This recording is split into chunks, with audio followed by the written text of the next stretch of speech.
All right, great. Welcome to the Node.js tooling meeting for October 16th. So yeah, since it's just the three of us here, we'll maybe just move kind of quickly through the agenda. There's probably some things on this list that none of us know much about. So we can probably just skip those. I guess the first thing on the agenda is the recursive file system operations. So I think we probably lump a few things under that. Before the meeting started, Joe and I were just discussing starting to work on an RFC for the copy dir functionality. So I think we're going to try and do something there the week of the 26th. And could you really quickly just go through, because I was trying to follow a bunch of the issues, but which ones landed and went out in this recent one and which ones are still pending? Because there's like 3 or 4 different stages of this. And I was trying to follow along, but I think I just didn't get the full context. So in terms of like Rimraf or RM or RMdir or whatever, I think between Ben and I, we completed the plan that we discussed with the TSC. So that means there's a new function, fs.rm, which you can pass recursive and force options to. And when you do that, it behaves exactly like current Rimraf. And then we deprecated that functionality under FsExtra. So it's and that's in Node 15. So the stuff that I was just talking about, the new RM command, is in the latest version of Node 14. And then starting the first version of Node 15 is going to have that deprecation warning. And that it just prints the deprecation warning if you use any of those flags, and tells you use this new RM method instead. And then the plan is maybe eventually we're gonna like kill that functionality altogether, but maybe not. We might just it might be too widely used by people to fully kill it off. So we're kind of gonna have to see. But yeah, I think we did. Have we looked at so I know personally myself and most things that I've seen aren't using it directly. They're using it through some of the more popular FS extension modules. Okay. Have we looked at what it would take to get those following suit yet? Because I'm saying like for example, like FsExtra, FsExtra, FS. What's the other one? There's like 3 or 4 that are like pretty popular that just basically wrap and provide some of this functionality before it originally landed. Because that might make it easier just if we get those ones migrated over, the actual like long tail stuff might become a lot easier to reason about. Yeah, I mean that makes sense to me. Just taking some notes here. Some libraries are using the old, or are using fs.rimdir. Should try to get them updated. And so you mentioned FsExtra, and was there another one, or FsExtras? I know that's one of the ones I use, but I remember talking with like Tyranny about it. He was using a different one. I'm trying to remember the name, but there's assortment. Like I think we can find most of them just by doing some npm searches. Right. And some of them are fairly popular. Like FsExtra gets 33 million downloads weekly. Right. So that would be an easier place to try to focus our energy on shifting people than trying to go out to the end user. Yeah, no, that's a good idea. Yeah. Yeah, okay, I wrote that down. Do you want to maybe take a look at that? Like, can you just? Yeah, totally. I mean, I use that all over the place, so I'll see if I can submit a PR. Yeah, I mean, even just putting together a short list of like, hey, here's some packages where this is being used, and then we can split them up and try and get some PRs in. Yeah, that's good. I can definitely do that. All right. Make a note of that.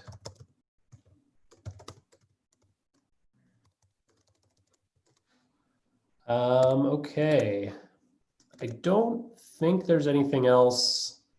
We did the deep dive on the recursive stuff. Yeah, I think copy dir is going to be the next sort of step there.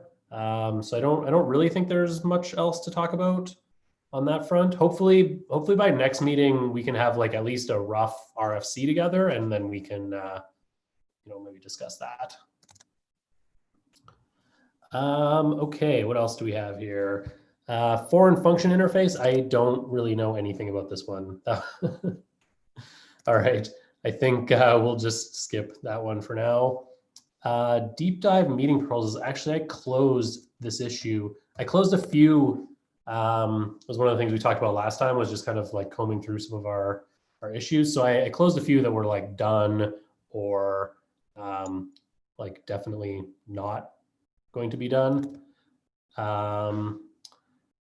So I think we already started talking about like another deep dive. We were thinking like ESM, I think, or maybe the roadmap would be a good topic. But we don't need to figure that out right now. So yeah, next is chmod-r.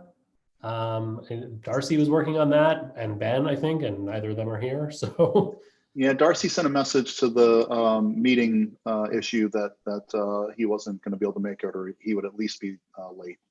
Okay. All right. Well, we can. I don't think anything's happened there since last time, so we can get an update from them another time. ESM module reloading. Again, I don't know if any of us know a lot about that. I don't really know this currently. Yeah, exactly. I know a little bit about it, but I don't really know the current state of it. I think Chris went to like a modules group meeting. I think we were talking last time, maybe trying to discuss with some other people. I don't remember who though. So we'll skip that for now. Hooking spawn and spawn sync. I also don't know anything about that. Or a better way to detect the process is exiting. Source maps are on here. That's Ben's thing. The last one, though, argument parsing, we could potentially discuss that. Just prior to the meeting starting, Joe and I were talking about that as well. He's planning to pick up the work that Chris initially started. Yeah, is there anything you want to... So the remaining thing is the error handling, right? Like, is that's the like so. Yeah, that was the contentious part. Okay. Yeah, like, do you want it to throw or not? I think was the contention. It's just amazing to me that like, if that's going to be the thing that blocks it, like, yeah, just come on, like, let's just push this through.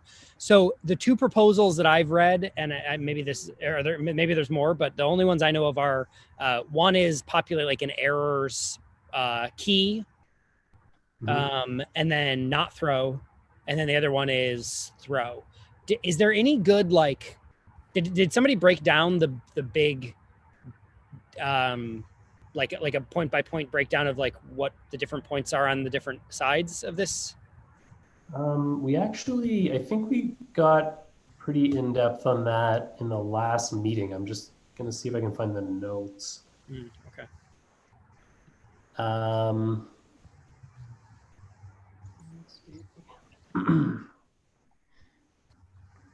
just wondering, because my reasoning here is, why I'm asking that is, it feels like if we get down to one issue like that and people can't reach a consensus but have like good points, then it seems like we need to just be really aggressively going after the TSC being involved. Yeah. Right? Because like, it doesn't really matter. Like, either way is fine. People will just adapt, and it was really unfortunate to see Chris step back after that being contentious, when it's like, let's just make a decision and like move on. Yeah, no, I agree. I think there was also I think Roy brought up last time that we could like just do something with like friendly, useful error messages as well, rather than just throwing like a stack trace. We could just have like generic, like, whatever the name of the flag is, like, oh, this flag is required, or this has to be a Boolean or a string or whatever, and then let people override them if they want. And that seems like a pretty good, like, out of the box experience to me. But yeah, I do agree with you. Like, and I mean, we ended up doing this with the Rimraf thing. Like, people couldn't really decide. So we brought it up with the TSC. They decided on a plan and we did it. So I agree. We should, I think, maybe try to put forward a solution that we like. But yeah, if there's too much contention around it, then let's just, take it to the TSC, have them decide, and get it done. Yeah. Yeah, I'm not super strongly opinionated here. What does Jargs do? Because I'm not actually sure I've ever encountered the case where it errored on parse. It does the error key thing, I believe. I think that's where that suggestion came from. And then doesn't it also have, but it has an error handler you can listen for, I think, right? Like it has an on fail, I think. Or is that only when it's user supplied logic that fails? I don't know. That's a good question. I'd have to test. But either way, I think following community precedents is actually the most valuable there, right? It's not necessarily that it's the most correct. It's just, if that's what people are mostly used to, then it seems like that's the safer bet. Yeah, I mean, I would agree with that. The only thing that I really don't want to see is like throwing an exception with a big stack trace. Like that I think is just like not the right answer. Mm-hmm. Anything other than that, I can live with. Yeah, I can get on board with that. Yeah, again, like I said, I'm not super opinionated, so I was actually surprised that it got as contentious as it did, because I actually feel like wrapping user input parsing with a try catch is actually also a fine, because that's what we have to do on web servers, and it's, I'd say pretty normal. True. So again, like I said, I would go either way, but I think the main point that I wanted to bring up was just, if people can't agree, we should just be stopping the conversation and going straight to the TSC when it's kind of an issue. Yeah, let them make the decision and just move forward. Yeah, and like I said, we saw that worked well with the Rimraf stuff. So I definitely agree. I put that down in the notes. Is there anything else on the argument parsing front that we want to talk about? Not that I know of, but I gotta pull this down and really go through the comments and capture all the things that are outstanding. Right. Yeah. Okay. That sounds good. I will just make a note of that as well.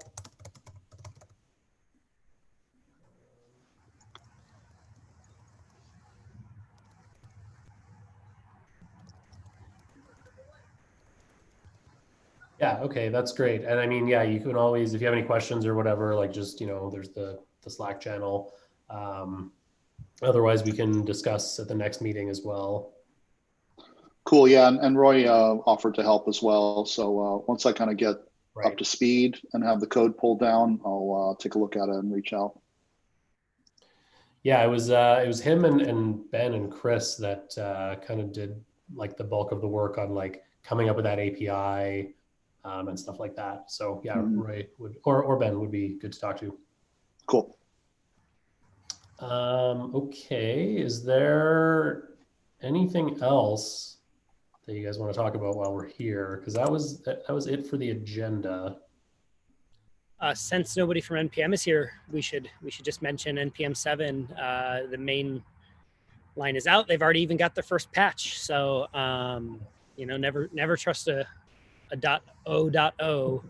I don't know how quickly and I don't know what the patch fixed, but I've been using the betas for probably about 2 weeks now. I've hit a couple of things that surprised me, but I think they're edge cases and fine. But other than that, like the workspaces worked really well. Right out the gate, I set up a a workspace without even referencing any of the docs or anything, and it did what I thought it would. Cool. So, Yeah, I've been trying the betas as well. I actually missed the announcement of like V7 on like Monday or whenever it was. Didn't see it till a couple days later, but yeah, it's exciting stuff. Now I just need them to add that resolutions field and yeah, overrides. overrides. And Yeah, then I'll be the two that I'm really excited for from a work perspective are the combination of overrides and parent package JSON. Have you followed that discussion yet? No. So there's a proposal that has been, I think, accepted, or at least it's like pretty clear that it's going to be accepted for specifying a parent package JSON from which you will inherit. So it's another tool for like working in multi-package projects, I guess is probably the way to put it. So Okay, so you're not like redefining the same stuff over and over again and all of exactly. Okay. So that was sort of the impetus of it, but the way it evolved, which I think is really great, and where I see it combining really well with overrides, is that you can actually specify a parent of any package spec. So you could publish a package and then inherit from its package JSON. Oh, interesting. Yeah. So the thing I'm really excited for is at work is centrally managed overrides. So the idea would be we as a central team can publish a single list of like, these are our supported platform versions, and we could just do like star, or well, probably we won't do star, but like for some of the ones where there's a lot of transitive alignment required. So things like React or things like gRPC, where like you might publish a platform of components, or in gRPC land, like you have a client and it relies on like this huge tree of transitives. And if you have two clients in the same tree, like how do you mesh them? And then having the ability to push that from a central location, and not have every single project have to like go and roll out these huge updates and keep up to date all the time is going to be really nice.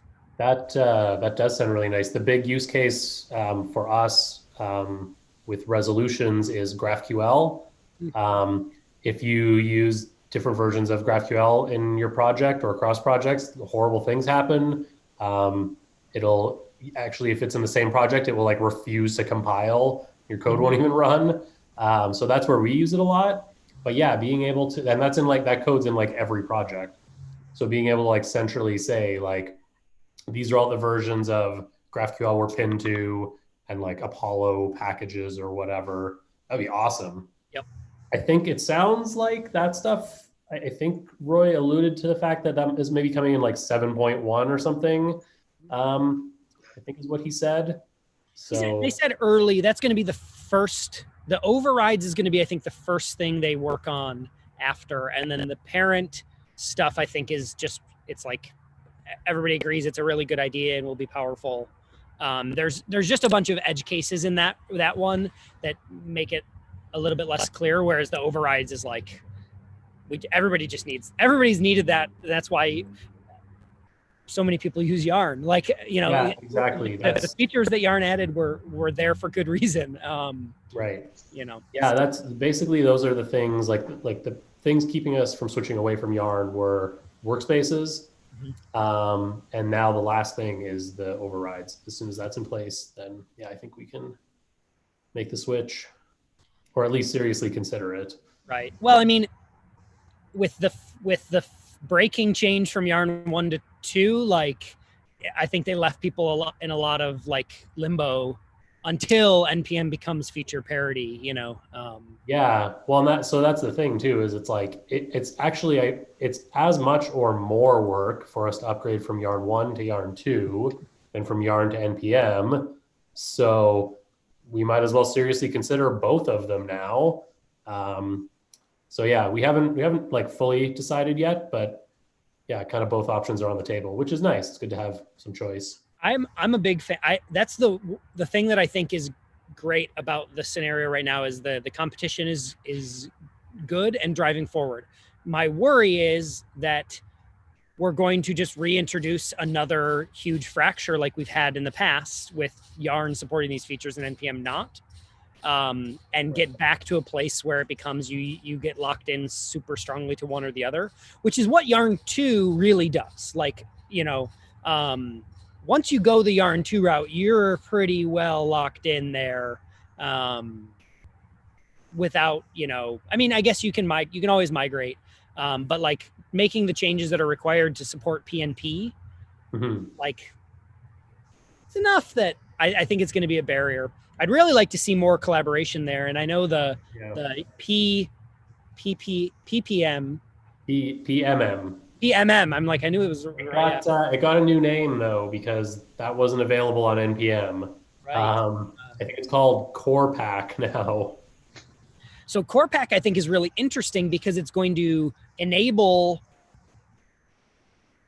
is going to make it one step easier for people to go the route, maybe 2 steps, because the first step is just having it available on default install from Node. The second step that makes it really easy is that you define which package manager your project works with, which I think is a good thing. But I think it also will more deeply fracture the ecosystem, because there will be less. I think this is all theory because we have no idea. I mean, it's not that much different from what we have today, which is like you choose Yarn and you go npm install Yarn or whatever your install process is. It's just that it's codified in the package JSON, which in theory, for previous Yarn projects, you could just delete the Yarn lock and then reinstall with npm as long as you weren't using the couple of features that Yarn had, and you'd be able to be at least a little bit portable. And I think now you're going to get even more entrenched ecosystems where they're like, no, we're not, we've got it in here, and you can't even install this without Yarn or npm, Right, but good entrenchment. The flip side is, though, if they make that easier to install those tools, and I'm hoping we can get something kind of like NVM-esque, where like you like CD into like a project directory, and it just automatically picks up like, oh, okay, you need this version of Node, this version of Yarn or NPM or whatever, and just like does it for you behind the scenes. I think that would be pretty nice, and then you can use whatever you want across different projects. It kind of does that in that you'd hook the same kind of thing up. I assume you use something like DurienV, or, to do that CDing thing. If you do the same thing with Core Pack, I think you just say like Core Pack install, and then it will do whatever your package JSON says. Nice. Which is good, but you still have to know what binary to execute, right? Which is the difference between Node with NVM. You just say Node and it's a Node version. This you need to know whether to say PNPM, Yarn, or NPM. Yeah. Oh, I see. You still have to know what you're typing to. Which, and that's where maybe you could switch everybody just to say Core Pack, and then Core Pack would delegate out. But then you have to deal with the differences between the package managers, right? As I say, I don't think it's actually making anything meaningfully different than it is today. It's just making it like 2 steps easier, right? Because it's codified in the package JSON, so you can go look it up, and it's bundled by default. So, which is great. I don't know. I'm not going to spend any energy opposing it. I just think it's another dependency that we now have in the project, which, to be honest, I don't see a problem with telling people to go type npm install Yarn. Like, kind of works. I don't know. Yeah, I don't know. I'm not like opposed to it, certainly. Like, I think, it's a convenience thing. Happy that it's there, I guess, for, like you said, it makes it a little easier if you do want to use something other than npm.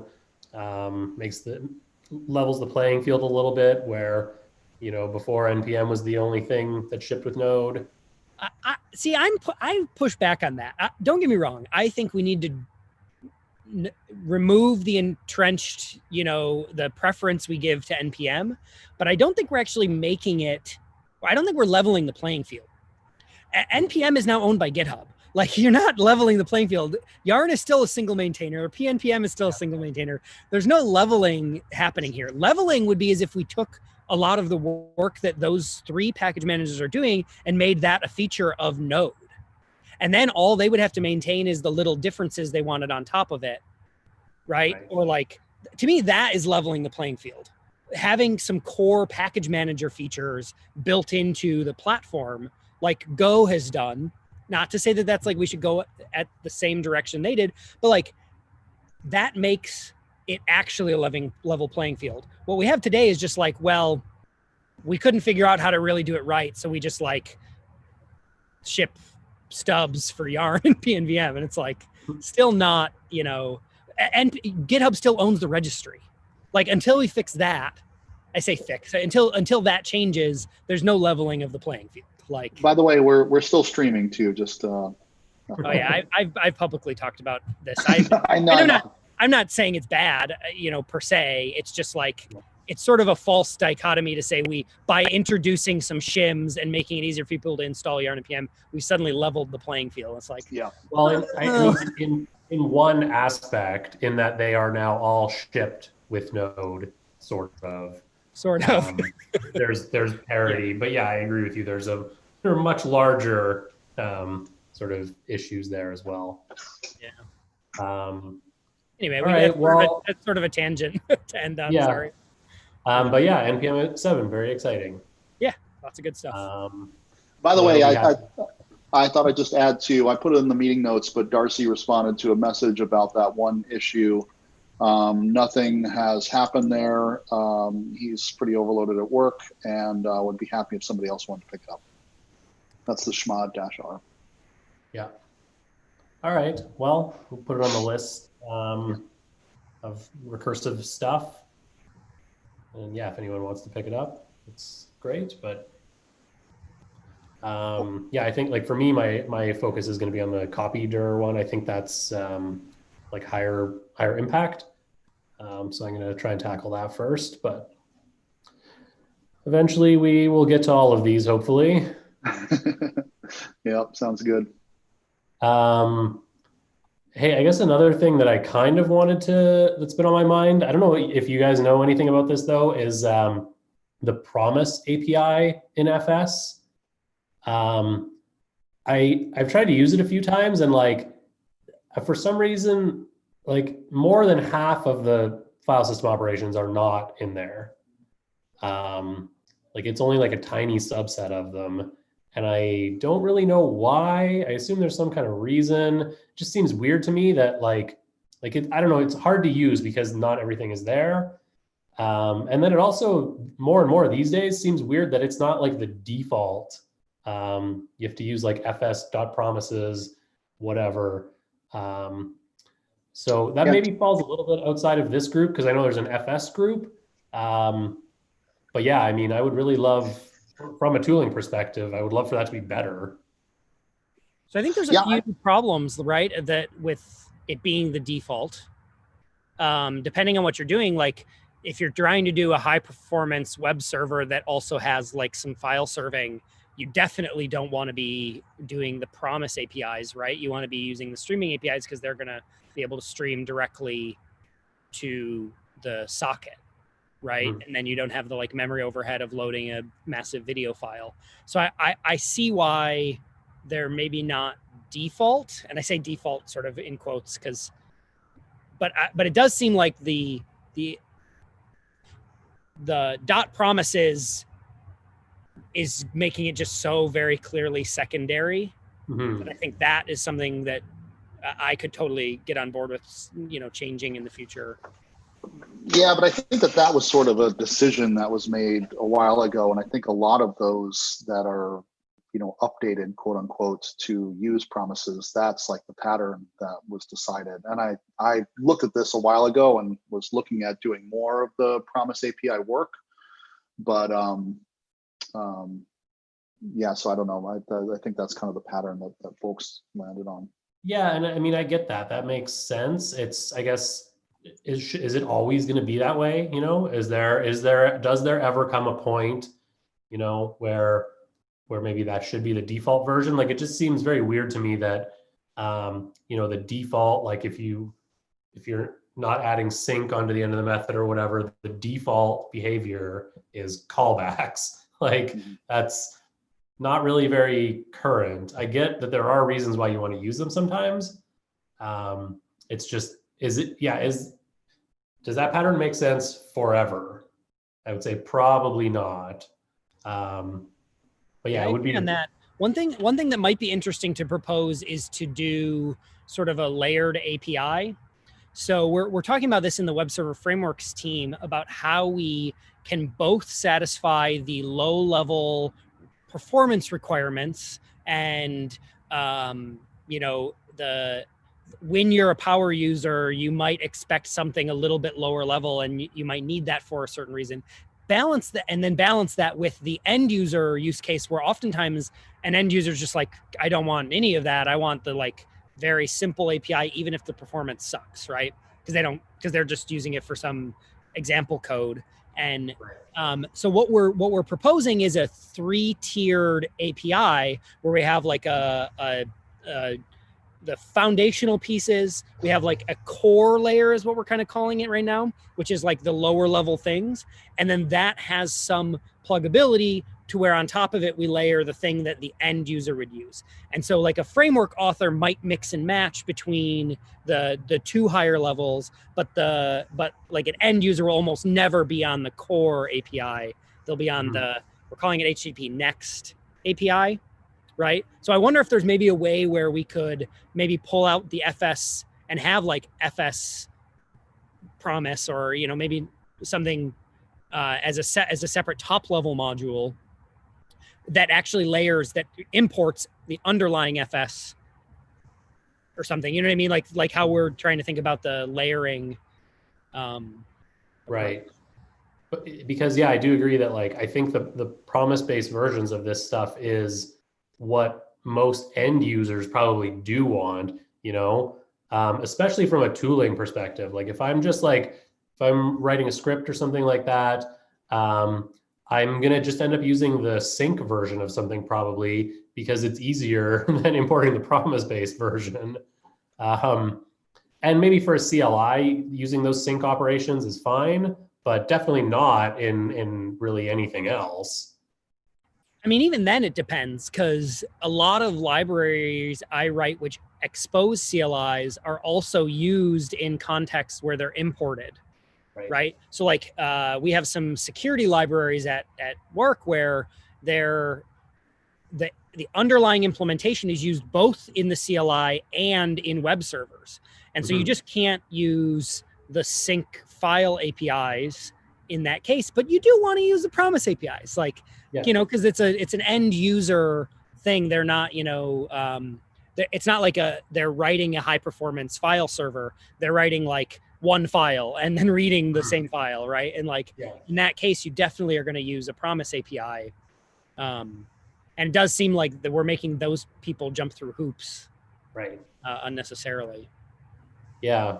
Yeah, that's been on my mind lately. The same thing goes to me with like other higher level operations like write JSON. Like if we just moved write JSON into the core API, then like all of those modules, like I was mentioning earlier, like FsExtra would be, their usage could probably be cut in half.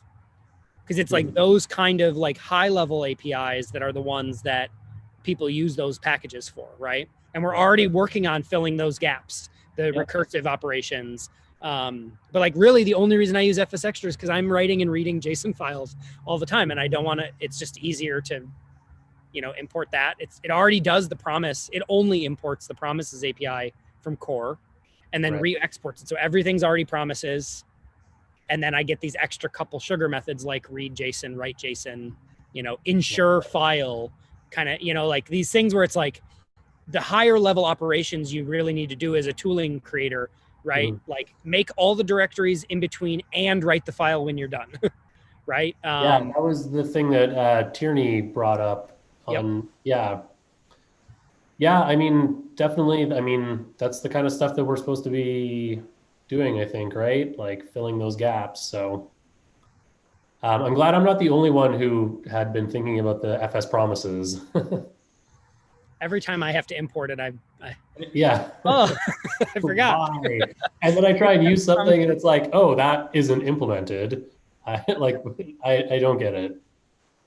Yeah, the not implemented ones. Oh, go ahead, Joe. Sorry. I was going to say, if you wanted to start tracking some of that stuff and we could create an issue, I could start looking at it once I get through these couple other things. It was something I've kind of looked at in the past. Yeah, it's probably worth. I can create an issue in the tooling repo for it, just so we can keep track of it, and it'll end up on the agenda next time and whatever. And then yeah, we might as well start discussing that too. Would definitely be interested in improving the situation there. And a Yeah, and I great think- place to start would just be figuring out why those other ones aren't implemented. Because I know there has to be a reason. There has to be a reason, but I have no idea what it could be. Yeah, because that work I think was done a long time ago. The Yeah, FS it hasn't work. changed in quite a while. Yeah. And like, as far as I know, anything that takes a callback, you should be able to turn into a promise-based version. So I'm not sure why they stopped short on a bunch of them. Yeah. Yeah. All right. Well, yeah, I'll make a quick issue after this so that we get that on the agenda for next time and we can keep discussing. Sounds good. Yeah, I mean, that's, everything we had on the agenda. So unless you guys have anything else you want to talk about? No? Nope. All right. Well, let's leave it at that then. All right. Have a good Cool. weekend.